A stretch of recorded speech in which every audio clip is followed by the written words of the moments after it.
Soomaaliya waxba ha isku dayina in aniga iska kii mashquulisiin oo igu sasabatiin Ethiopiankii Amisonka miyaad u jeedinba waan u jeedaa laakiinse waxaan u jeedaa aniga inaad idinku isku sababtiidin waxay waddanka u joogaanba idinka miyaysan ahayn kuwii isku qabsaday xilka markaa aragteen dowladdii kacaanka oo si fiican u socota oo barwaaqada ee nimcada ka mid noqota waddankii Afrika ugu shidnaa oo adduunka la tartamaysa inaad u burburisiin inaad reer ahaan idinku reerkiina iyo waddanka u talisiinba xitaa hangaabnimada iyo fikir iyo maangaabnimada inaga ahayd waxay noqotay inaad reerkiina keliya iyo xaafadiina keliya inagu filnaato oo markii dadkii ku heshiiyey inay jabhada samaystaan iyagoo ku wada bahaysan inay dowladda ridaan nin walba xaafadiisii markuu tagay inay dib isku qabsadaan Somaliland iyagu dhexdoodu bay islaayeen xamar waa arkaysi wixii ka socday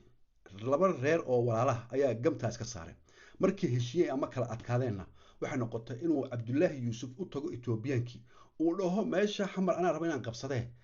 afarta sano meesha qabsan doono idinkuna ka bacdi la wareega waa sababta maanta u joogto Ethiopian iyo Amisan Soomaaliya wax kale maaha anaka isku sabab markaan isku dagaalnay xilkaad uma qabanaysi anaa qabanaya laandheeraan ahay oo ay noo geysay inaan Ethiopian dhahno 4 sano oon xilka fadhiyayo ugu badnaan 8 ayaan siisanayaa waddankayga inaad adigu qabsatiin dhammaanteenba waxaan ku jirnaa dulmi marka yaasan la isku dayin in aniga iga jeedisiin Ethiopia waxa idinkan igu mashquulsanahay ilaa iyo intaad idinku is ogolaan oo qalbigiina isku xaarin waxba hagaagi maayaan Mareykankii baad ka qaylisiiseen Portugiiskii baad ka qaylisiiseen markaasaa Ethiopian hadda ka cabaadaysiin idinku hadda dhammaantiin dhabtiisa wada fadhiyo uu naan cayo chocolate ina siisiyo